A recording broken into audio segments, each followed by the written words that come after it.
This is Jordan with Horseman Morris. I'm here on Terlingua Ranch on a 10-acre plot. You can see it's pretty close to 9 Point Mesa, and it's not too far from Highway 118. This location is really unique because it has a ton of grasses over the entire property. I haven't really seen that before, not this dense. I'll have to go and look up what kind of grass this is, but you have a neighbor to the north that has what looks like almost a primary residence. There's also a neighbor a little bit to the east, so people have definitely established themselves, and it's definitely way more bird life and wildlife over here, with obviously all the insects running around through the grass. Coming south on 118, it took about, what would you say, Cody, 7 minutes off the highway, and it's probably no more than 4 miles. It's very easy to get here. You know, you'd be very comfortable getting here in any kind of vehicle. It doesn't require high clearance. It doesn't require four-wheel drive. You're gonna be able to get here just fine. Right before you turn off onto the ranch road to get here is the Little Burro Country Store.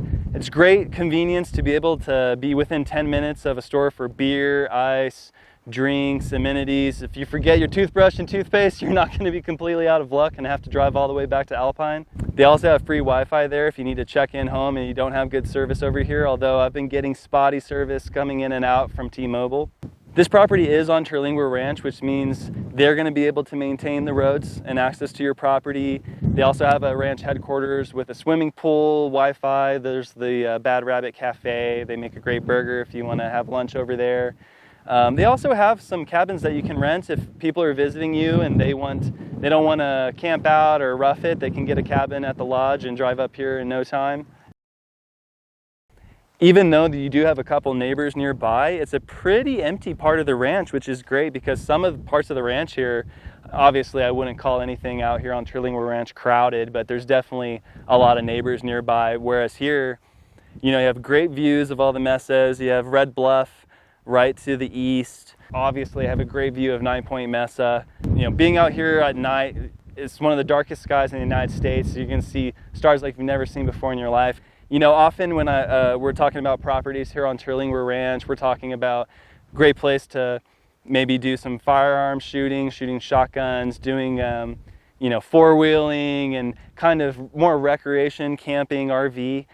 You know, this place, obviously you could do all those things, but I really feel like this would be a really cool place to set up a long-term structure. I've taken advantage of the fact that things are naturally growing here to set up a little garden. You might even, I mean, I can see someone setting up a pen with goats here. You know, there's a little more to it than just empty space.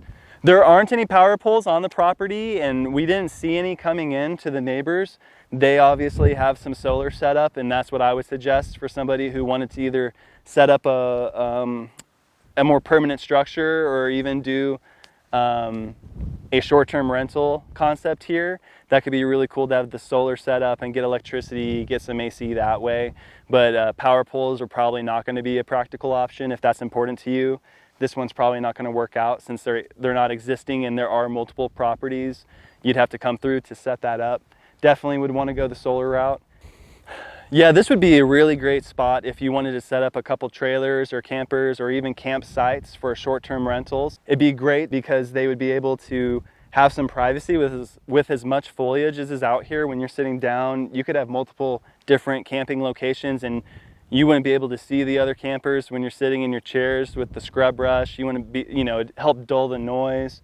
You definitely want to make sure to clear out some areas for safe campfires, which of course is a really attractive thing for people who aren't camping at the national park. They want to have a campfire, so you'd want to make sure that you keep the grass far away from any fire rings. But other than that, I think this would be a really unique place compared to a lot of the other short-term rentals, because most of those are, you know, pretty dry and barren, versus being able to put some bird feeders out here, put some wildlife feeders out here. You're going to be able to promote the fact that you're going to get to come here and see mule deer, see quails, see javelina, see jackrabbits.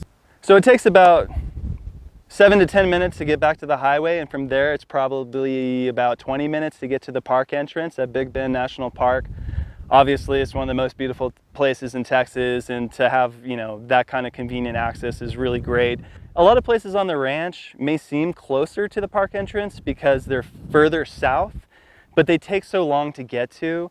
Having access to the highway is so important because you really want to be concerned about how long it's going to take you to get there, not how far away it is on a map, right? So if you're only 5 miles in, but it takes you 40 minutes to get there, you know, that doesn't really do you much good. So this is the kind of place that I think would be perfect for someone who wants to have particularly a long-term structure to get full value out of the unique nature of the foliage here and have access to the amenities without sacrificing privacy.